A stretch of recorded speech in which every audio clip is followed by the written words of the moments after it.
Ingrid, how are you? It's good to see you. Good to see you too. Thank you for taking the time to have a little chat today. Appreciate you Oh, of hopping on. course. Anytime. How was your little trip to the UK recently? Because you came over and did a little showcase for us. How did you find the whole adventure? I loved it.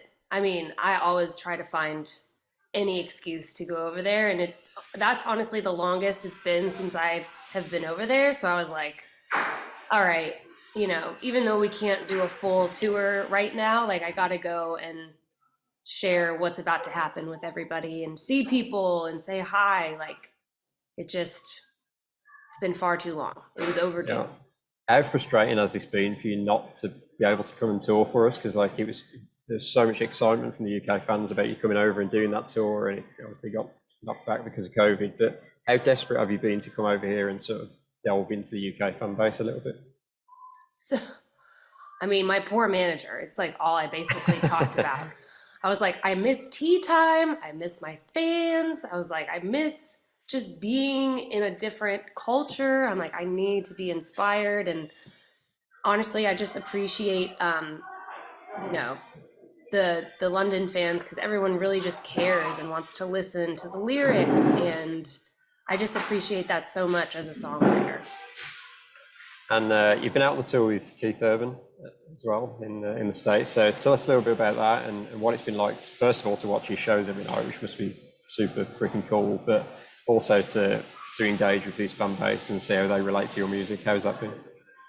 I've been having the time of my life. Like, he is a legend, and I feel like I learn something new every night about performing or how to connect to fans when you're on stage. And he and I have talked a lot, and we are very similar in the fact that we're both always trying to be better, and we're always like really curious about everything music, which is wild since he's been doing this for like longer than I've been alive, and yet he's still so relevant. And to me, I just can't wait to learn from him and kind of soak up any advice he wants to give.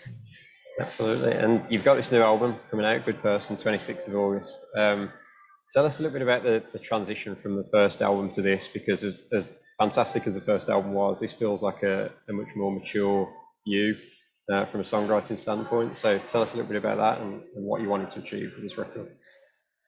Yeah, my goal is to always get better. And obviously, life has occurred since the first record. And to be honest, I think we all went through tougher things than ever before. And so it really changed me as a person and sort of made me step back and look at my life and see if I was happy. And so I definitely grew up a lot writing this album because I realized, there was a lot of things in my life that weren't going well and that it was up to me to change them.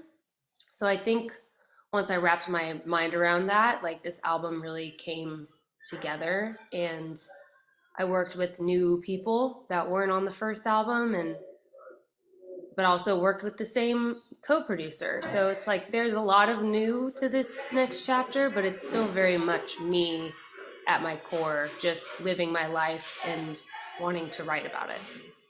And you co-produced the album yourself with Sam Ellis as well. So how much did you want to sort of challenge yourself? Because you've always wanted to push the boundaries, but to be able to have a hold on your own stuff, like how much do you want to sort of extend your creativity as a producer? I feel like albums are also chances for me to learn more about production. So this album was really fun because in my head, was like, let's try out all these things. But I obviously can't play every instrument super well the same way that I hear it in my head. So Sam Ellis used to play guitar for Hunter Hayes. So he is very musical and has done the tour thing. Basically, we've flopped. Like, I started as a songwriter and he started as a on the road band person, and now I'm an on the road band person, and he's just whatever. So that specific combo is really inspiring because I'll just be like, I want to do a vocoder sound with a banjo.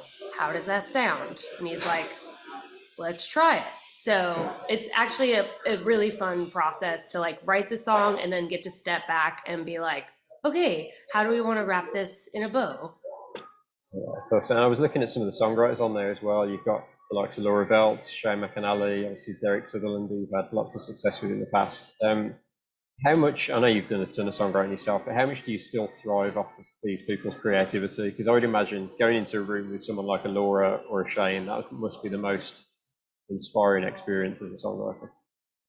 It is. Well, it's funny because whenever I've written with them, they're like, what do you want to write about? I'm like, no, what do you want to write about?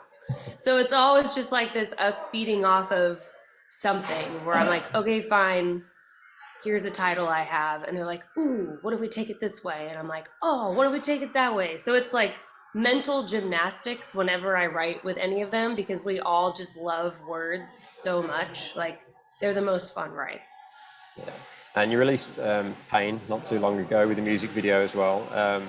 That one sort of feels like the centerpiece of the record in a way. Did that one come first and then the rest followed, or was that something that you sort of built the record around after you found it?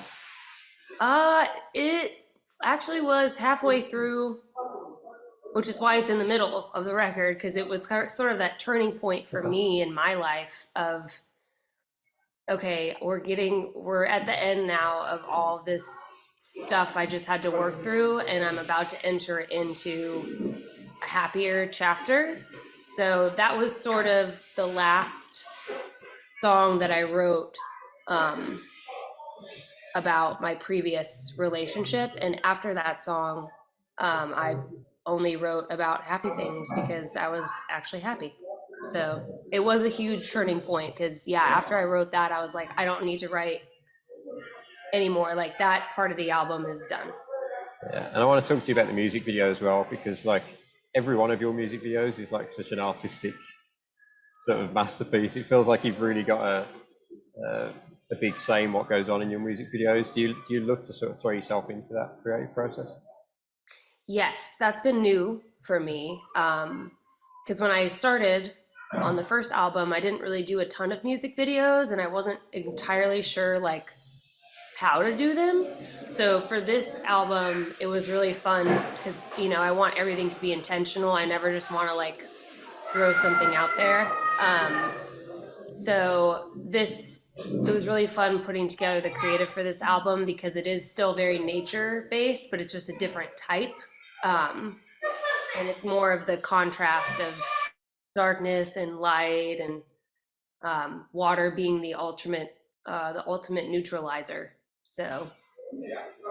And I wanted to really chat to you about Feels Like This as well, which you wrote with Julia Michaels. That obviously stands out when you're looking at a track list. How did that connection come about? How did that song come about? Just tell us about that process. So I guess we were both fans of each other and we didn't know it. And her publisher reached out to mine and was just like, hey, Julia is coming to Nashville. She really wants to work with Ingrid. And I was just like, what? I was like, yes, sign me up. So that was one of the first times we wrote, and we became really fast friends because it turns out we're very similar. So we just like text each other all the time, like, how are you doing? Like, blah, blah, blah. And we've like written more since then. And that was just a really special day for me because, you know, it's rare when you find somebody so similar to you and like how emotional you are and just how you write. So it was like a match made in heaven. That's awesome. And just before I let you go, Ingrid, touring plans, what's the plan for the rest of the year for you? Are you hoping to get a UK tour in there at some point? What's the plan? Well, the Keith tour goes until November. So, but I do owe you guys a massive tour to play both the first album and the second album. So I cannot wait to tell you when those dates are because it's going to be so fun. That's awesome. Well, we look forward to hearing about that. And Ingrid, thank you so much for doing this today. I appreciate you taking the time. And hopefully catch up with you in the UK at some point. Yes. Oh, you will. I'm coming back. Tea time round 2.